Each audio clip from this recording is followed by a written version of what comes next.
অনেক হলো কাতলা মাছ রুই মাছের রেসিপি। এবার দেখাবো তোমাদের তেলাপিয়া মাছের তেল ঝাল কিভাবে তৈরি করে।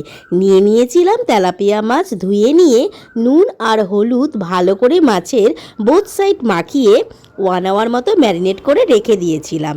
তারপর প্যান নিয়ে নিলাম, নিয়ে 1 টেবিল স্পুন তার মধ্যে তেল দিয়ে মাছগুলো কিন্তু আস্তে আস্তে ছেড়ে দিলাম। সাইড লাল হওয়ার পরে তোমাদের কিন্তু মাছগুলো তুলে নিতে হবে, কারণ বেশি ভাজা হয়ে গেলে মাছগুলো কিন্তু খেতে তিতো হবে। আর নর্মাল কাতলা মাছ রুই মাছের মতোই তেলাপিয়া মাছটা ভেজে নিয়েছিলাম ধনে পাতা, আদা, রসুন, পেঁয়াজ, লঙ্কা আর টমেটো।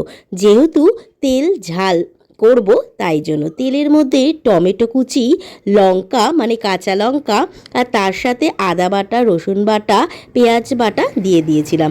পেঁয়াজটা একটু ফ্রাই করে নিয়েছিলাম। তারপর মশলা হিসাবে স্বাদ অনুযায়ী নুন, ধনে গুঁড়ো, জিরে বাটা দিয়ে দিয়েছিলাম এর মধ্যে।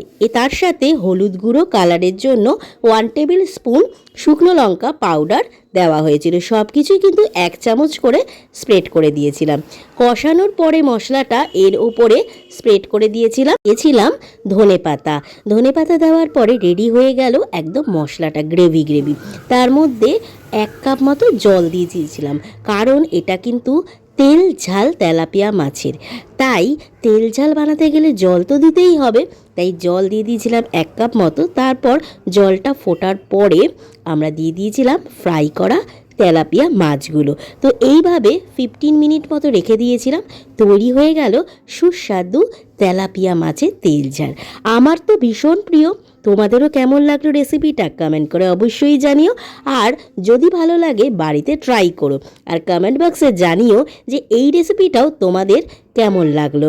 তাই দেরি করো না, পয়লা বৈশাখ আসছে, কাতলা রুই তো হবেই, তার সাথে এই রেসিপিটাও কিন্তু তোমরা চটজলদি তৈরি করতে পারো। তো যদি ভিডিও ভালো লাগে লাইকস করবে, কমেন্ট করবে আর অবশ্যই ফ্রেন্ডস ফ্যামিলির সাথে শেয়ার করো। আজকের রেসিপিটা এই পর্যন্ত। নেক্সট এপিসোডে আবার কিছু নতুন ব্লগ নিয়ে চলে আসছি।